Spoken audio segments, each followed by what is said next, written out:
और मैं आपको एक ऐसा प्रयोग बता रहा हूँ जिसके प्रयोग से हर प्रकार की स्किन डिजीज सोराइसिस निश्चित रूप से ठीक हो जाती है जी। 1 महीना में इस तरह के पेशेंट से कहता हूँ कि आप 1 महीना मुझे दो, धैर्य रखो, ऐसा हो नहीं सकता कि आपकी बीमारी जड़ से समूल नष्ट ना हो।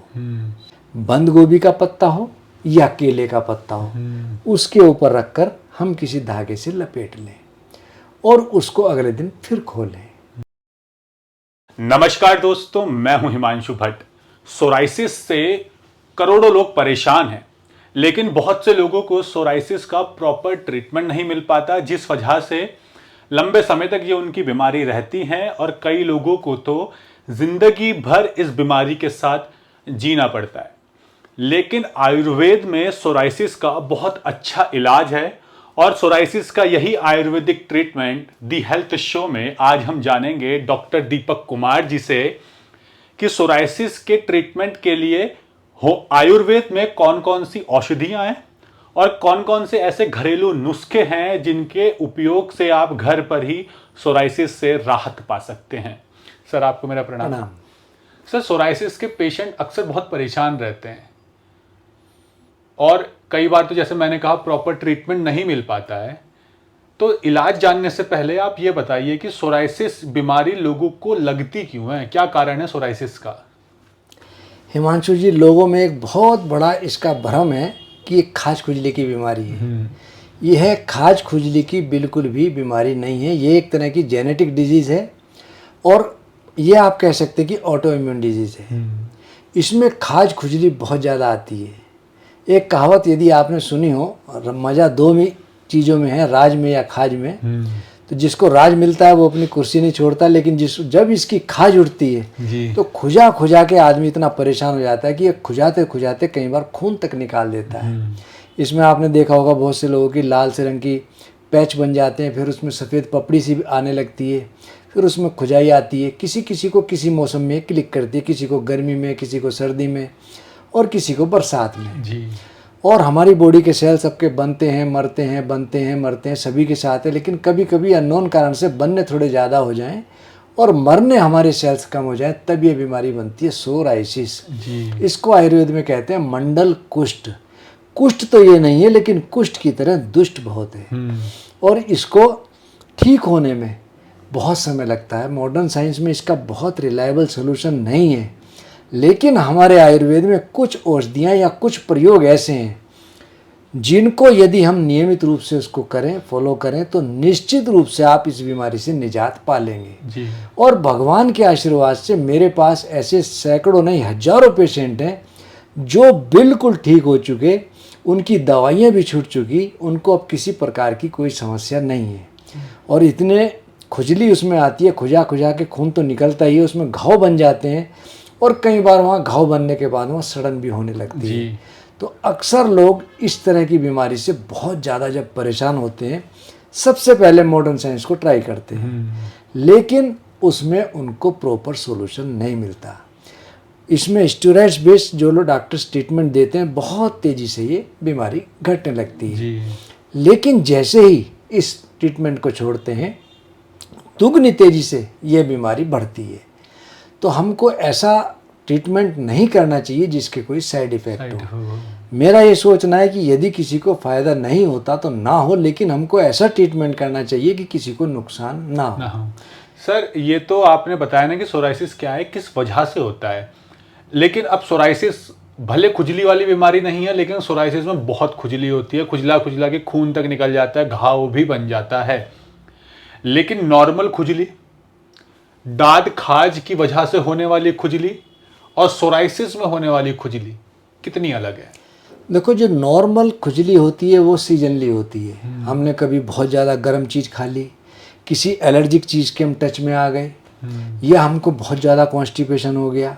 बहुत सी माताओं बहनों में आपने देखा होगा पीसीओडी की दिक्कत हो गई या उनके पीरियड्स रुक गए, तब अक्सर खुजली आने लगती है।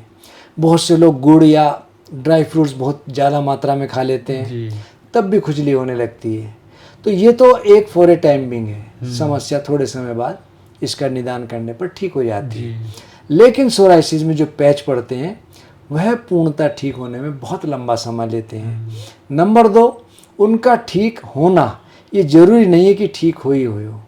यह थोड़े थोड़े समय अंतराल के बाद दोबारा से क्लिक कर जाती है। तो इसमें जो पैच बनते हैं, सफ़ेद रंग की जो पपड़ी बनती है, वो हमारे डेड सेल्स हैं, तो वो उखड़ने लगते हैं, तब ये इस प्रकार की दिक्कत आती है। सर, हमारे शरीर पर सोराइसिस के लक्षण किस तरह से दिखने शुरू होते हैं? अगर किसी इंसान को पहली बार सोराइसिस है तो उसकी त्वचा पे कैसे वो लक्षण दिखने शुरू हो जाएंगे?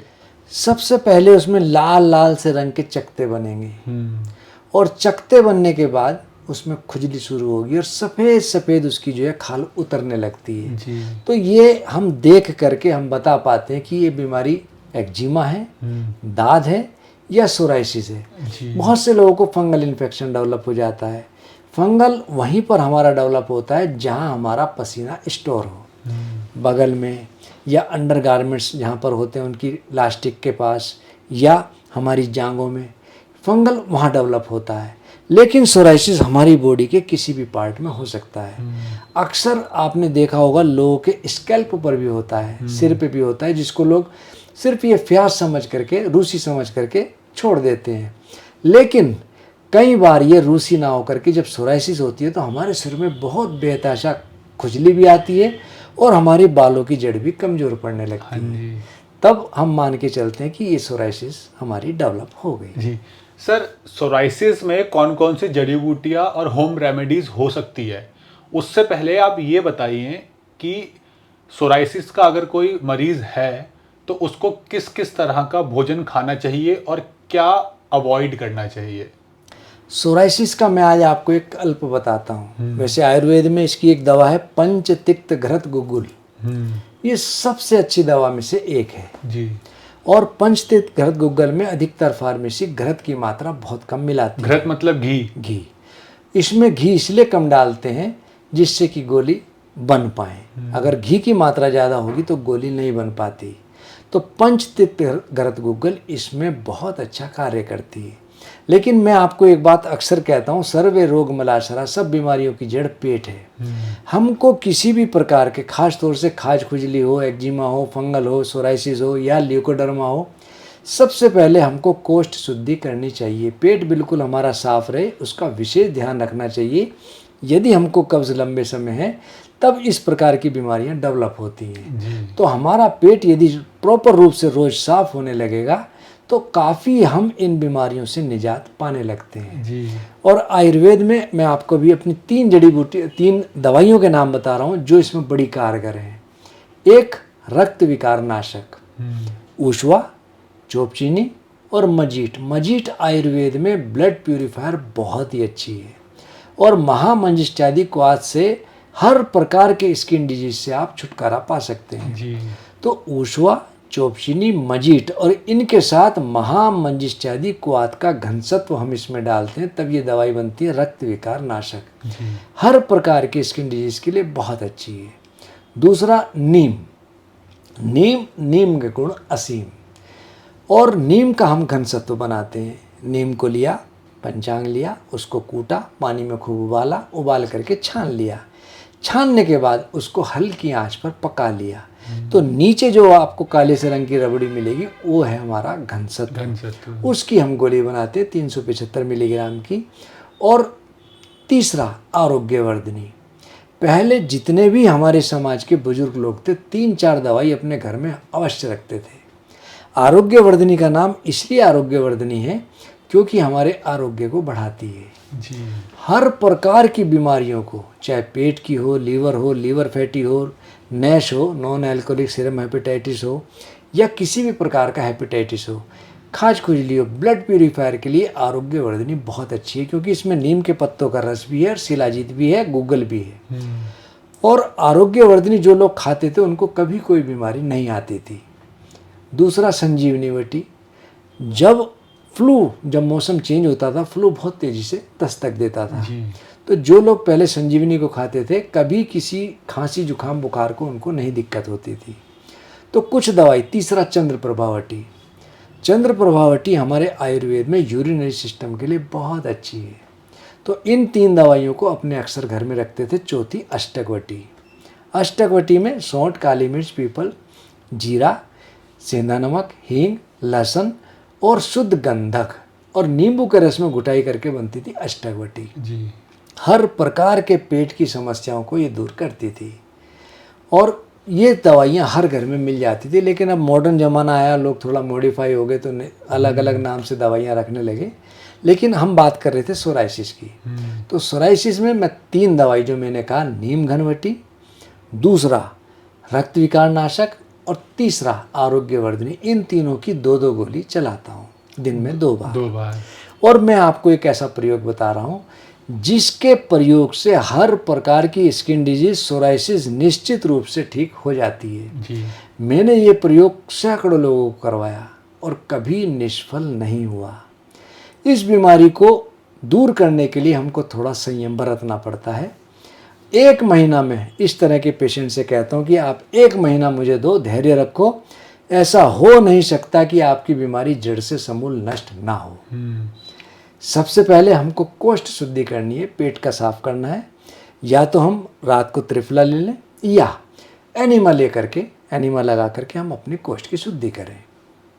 पहले दिन और दूसरे दिन हमको सिर्फ पानी का ही सेवन करना है, भोजन का सेवन बिल्कुल नहीं करना है। तीनों टाइम?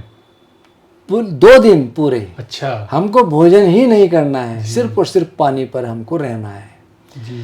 और हमें अपनी बॉडी के टॉक्सिन्स रिमूव करने हैं। जो लोग अपनी बॉडी का कल्प करना चाहते हैं, जो लोग चाहते हैं कि उनके चेहरे पर सुंदरता बढ़े, स्किन ग्लो हो और बॉडी में कुछ कैसी भी बीमारी हो, हमको दूर करना है, तो इस तरह का प्रयोग उनके लिए अक्सीर है। इस प्रयोग को करके देखें, निश्चित रूप से सोराइसिस उनका नष्ट होगा। तो पहले 2 दिन सिर्फ और सिर्फ पानी का सेवन करना है, भोजन बिल्कुल नहीं करना है, नमक मिर्च मसाले बिल्कुल हमको सेवन नहीं करना है। उसके बाद अगले 3 दिन पानी के साथ हमको नींबू का सेवन करना है, भोजन हमको तब भी नहीं करना है। उसके बाद हमको अगले 2 दिन सिर्फ जूस का सेवन करना है। किसी भी कोई भी फल हो उसका हमको जूस सेवन करना है और उसमें नमक मिर्च मसाले हमको नहीं मिलाने, सिर्फ और सिर्फ जूस हो और उसमें कुछ ना हो। लिक्विड डाइट में सिर्फ जूस हमको लेना है, कोई सा भी जूस हम ले सकते हैं। वैसे तो गाजर हमको मिल जाए तो बहुत अच्छा, लेकिन संतरा हो, मौसमी हो, ये भी चलेगा, अनानास हो, कुछ भी ले सकते हैं, अलग अलग पलट के भी ले सकते हैं। हम कोई सा भी जूस सेवन करें और अगले 7 दिन सिर्फ हमको फल खाने हैं। अच्छा। भोजन तब भी नहीं करना है, अन्न नहीं खाना, अन्न नहीं खाना, सिर्फ हमको 7 दिन तक फल पर ही रहना है। और उन 7 दिन फल में भी हमको नमक मिर्च मसाले बिल्कुल नहीं सेवन करना। बहुत से लोग ऊपर से बहुत तेज नमक डाल लेते हैं, तो उनको थोड़ा बचें। यदि किसी का बीपी थोड़ा डाउन हो तो हम सेंधा नमक थोड़ा कम मात्रा में और काली मिर्च मिलाकर ले सकते हैं। तो हमको 7 दिन तक सिर्फ और सिर्फ फल के ऊपर रहना है। उसके बाद अगले 15 दिन हमको सिर्फ दूध और जूस, इन 2 चीज़ों का ही सेवन करना है। हम जूस पिएं या दूध लें, ये हमारे ऊपर है, हमको क्या लेना है। और दूध में भी दूध, मैं अक्सर कहता हूँ और आप अक्सर पूछते हैं कि गाय का, देसी गाय का दूध हो, विदेशी गाय का दूध ना हो, और हमको सिर्फ वही दूध पीना है। और जिन लोगों को दूध पचता नहीं है, लैक्टोज इंटॉलरेंस है, एलर्जी है, वो दूध का सेवन ना करें तो वो जूस का सेवन कर सकते हैं। तो हमको आगे अगले 15 दिन सिर्फ और सिर्फ दूध और जूस, इसका सेवन करना है जी। इसके बाद हमको एनिमा लगा करके अपनी कोष्ठ शुद्धि करनी है। हमारी आंतें बिल्कुल, डाइजेस्टिव ट्यूब बिल्कुल क्लियर हो जाए, प्रॉपर हो जाए, इस चीज़ का हमको विशेष ध्यान रखना है। उसके बाद धीरे धीरे हमको भोजन का सेवन करना है। भोजन में हमको दलिया और मूंग की दाल की खिचड़ी 4-5 दिन तक सिर्फ यही हमको लेना है और हमको कुछ नहीं लेना है। उसके बाद हमको भोजन थोड़ी थोड़ी मात्रा में हम अपना जो पुराना जीवन है उसको ले सकते हैं, लेकिन खट्टा और तला हुआ महीने 2 महीने तक हमको बिल्कुल सेवन नहीं करना है। सर, इसमें एक चीज पूछना चाहूंगा, जैसा आपने कहा ना कि शुरुआत के 2 दिन तो सिर्फ पानी, 4-5 दिन, हाँ, शुरुआत के 2 दिन तो केवल पानी पीना है जी। फिर उसके बाद भी जो आपने बदलाव बनाया, लिक्विड डाइट ही लेनी है। लेकिन सर, जो डायबिटीज का पेशेंट है, जिसका डायबिटीज लो रहता है सर, उसको तो फिर डायबिटीज बहुत लो हो जाएगा ना, तो क्या वो डॉक्टर से पूछ के करें क्या ऐसे प्रॉपर? फिर देखो, वैसे तो इस प्रकार के कल्प अगर हम ठीक हैं तो हमको कर लेना चाहिए, स्वस्थ है बिल्कुल। हाँ। अदरवाइज किसी ना किसी डॉक्टर की हमको देख रेख में ही करना चाहिए। और इस 1 महीने का जो मैंने प्रयोग बताया, इसमें 2 प्रयोग अभी और बता रहा हूँ। जी हमको सुबह शाम रक्त विकार नाशक, नीमघन और आरोग्यवर्धिनी, इन तीनों की 2-2 गोली सुबह शाम लेनी है। जी दूसरा, आधे आधे घंटे हमको दिन में 2 बार सुबह शाम 2 प्रयोग और बता रहा हूँ। एक, बर्फ़ का पानी रख लें और दूसरे उसमें पात्र में गर्म पानी रख लें। 3-3 मिनट के लिए पट्टी उसमें भिगो के रखें। जहाँ पर हमको सोराइसिस हो उस जगह पहले 3 मिनट ठंडे पानी की पट्टी, उसके बाद 3 मिनट गर्म पानी की पट्टी। ये हमको आधे घंटे तक रिवर्स करते रहना है और ये प्रयोग दिन में 2 बार सुबह को और शाम को करना है।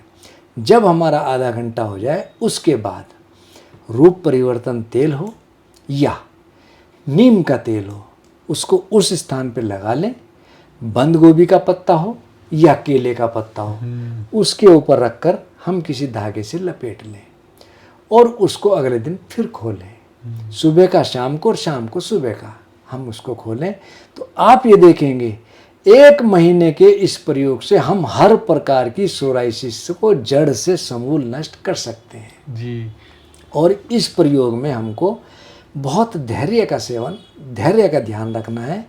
हमको मस्त रहना है, व्यस्त रहना है, लेकिन अस्त व्यस्त नहीं रहना है। तो हमको दिमाग में बिल्कुल भी तनाव नहीं पालना। बहुत से लोग बहुत टेंशन पालते हैं, बिजनेस की टेंशन हो, घर की टेंशन हो, उसको उस कमरे से बाहर ही रखें तो ये प्रयोग निश्चित रूप से हमको मुक्ति दिला देगा। सर, ये जो नुस्खा आपने बताया सुनने में तो बहुत लंबा है और इसको करते हुए लगभग 1 महीने से ज़्यादा का धैर्य भी चाहिए और धैर्य लोगों के अंदर आज के टाइम में बहुत कम है क्योंकि रील का ज़माना है। रील 1-1 मिनट में सब कुछ चाहिए लोगों को। फास्ट फूड का ज़माना है, फास्ट का ज़माना है, इसीलिए हमने अपने शरीर को कूड़ा घर बना लिया। हम इस बीमारी से जब तक ग्रसित रहते रहेंगे, हम ठीक करने के लिए कुछ ना कुछ कष्ट उठाना पड़ेगा। और ये बीमारी ऐसी है, छोटे मोटे प्रयोग से, मॉडर्न साइंस से ठीक नहीं होती है। आप ये देखेंगे किसी ने आराम मिल भी गया उसके बाद दोबारा डेवलप हो जाता है। हम कब तक इस बीमारी को झेलेंगे? तो हमको थोड़ा धैर्य दिखाते हुए, थोड़ा ये प्रयोग करते हुए, हमको विशेष तौर पर मैं सबसे ये बात कहूँगा, धैर्य रखते हुए इस प्रयोग को करके देखें, निश्चित रूप से लाभ मिलेगा। और यदि इस प्रयोग को नहीं करते, हमको ऐसे उसमें खट्टा, तला भुना, मिर्च मसाले बिल्कुल परहेज रख देने चाहिए। बैंगन, लाल मिर्च, गुड़, खटाई और फास्ट फूड बिल्कुल त्याग देने चाहिए। जो ये प्रयोग ना भी करें वह लोग रक्त विकार, आरोग्यवर्धिनी और नीम घन का सेवन करते रहें, रूप परिवर्तन तेल लगाते रहें और परहेज से रहें तो निश्चित रूप से उनको लाभ मिल जाएगा। लेकिन यदि हमको जड़ से समूल नष्ट करना है तो इस प्रयोग को सबको मैं कहता हूँ करके देखें।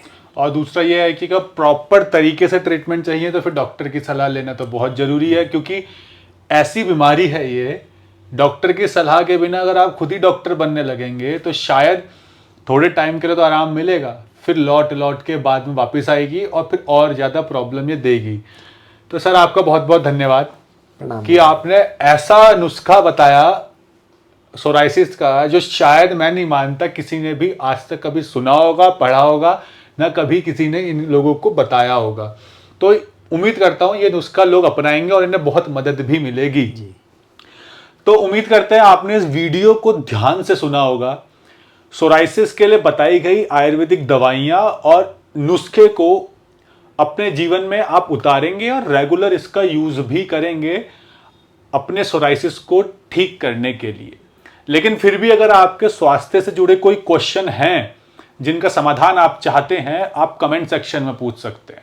मैं कोशिश करूंगा आपकी हर बीमारी का समाधान आप तक पहुंचाया जाए ताकि आप नेचुरली अपनी बीमारी को ठीक कर सके और इलनेस से वेलनेस की तरफ बढ़ सके। साथ ही अगर आप चाहते हैं कि आपको आयुर्वेदिक ट्रीटमेंट मिले, प्रॉपर ट्रीटमेंट जो आपकी बीमारियों को ठीक करने में आपकी मदद करे, वो भी बिना साइड इफेक्ट के, तो अगर आप सर से कांटेक्ट करना चाहते हैं तो सर की कांटेक्ट डिटेल्स नीचे डिस्क्रिप्शन और पिन कमेंट में आपको मिल जाएगी, जहां से आप सर से कांटेक्ट भी कर सकते हैं। धन्यवाद। धन्यवाद सर। प्रणाम भगवान।